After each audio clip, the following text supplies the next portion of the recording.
Gisiguro sa Davao City Police Office ug ubang law enforcement agencies nga mapatuman ang hugot nga seguridad sa syudad. Hilabi na ugmang adlaw, Disyembre 16, nga unang adlaw sa simbang gabi. Kay gilauman na nila ang pagdagsang sa mga tao sa simbahan.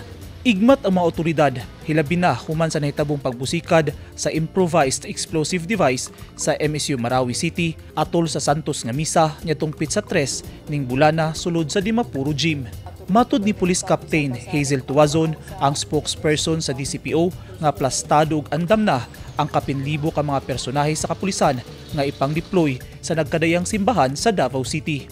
Sa first simbang gabi is na natay naka-ready dadaan nga mga PNP nga ma-deploy sa first simbang gabi na atay 1,200 apit na diha nga to ang augmentation from the Police Regional Office 11 sir no. And then ang ato alang yung ipasiguro ani is kanang doble gyud ang siguro ring atong ipakuan ani sir no ihatag para sa pagsiguro yun nga safety ang mga tao nga mo join aning first simbang gabi. Sa makumpleto ang 9 days. And then ang ato amang sir no di sa Davao City Police Office naka full alert status mi sulod sa isa ka bulan sir no from month of December. 43 ka mga simbahan ang bantayan sa mga otoridad. One entrance, one exit policy gihapon ang ipatuman sa matag simbahan. Ang ato City Director sir no nakig-meeting sa tanang station commanders regarding sa kaning 9 days nga ipahigayon sa atong mga simbahan sir no.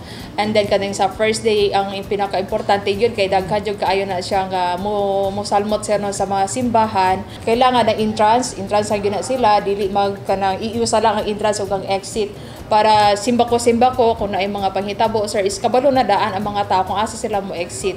Apil sa bantayan sa otoridad ang posibleng riot sa mga batan-on.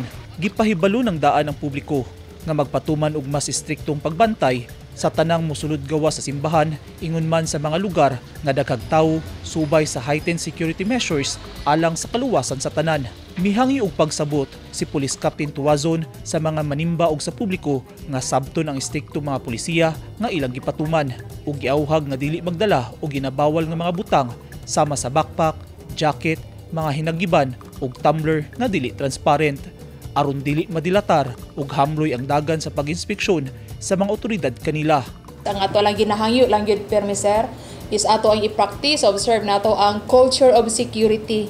Kung naay makita i-report dayon and then kung naa may mga dos and don'ts sir no nga ipahigayon sa inspection area submit lang gyud sir para walay problema. Kooperasyon sa publiko ang kanunayng gilauman sa mga otoridad aron makasiguro nga mamintinar gyud ang kahapsay ug kalinaw sa syudad. Eugene Hinutan, Newsline Philippines. Stay safe.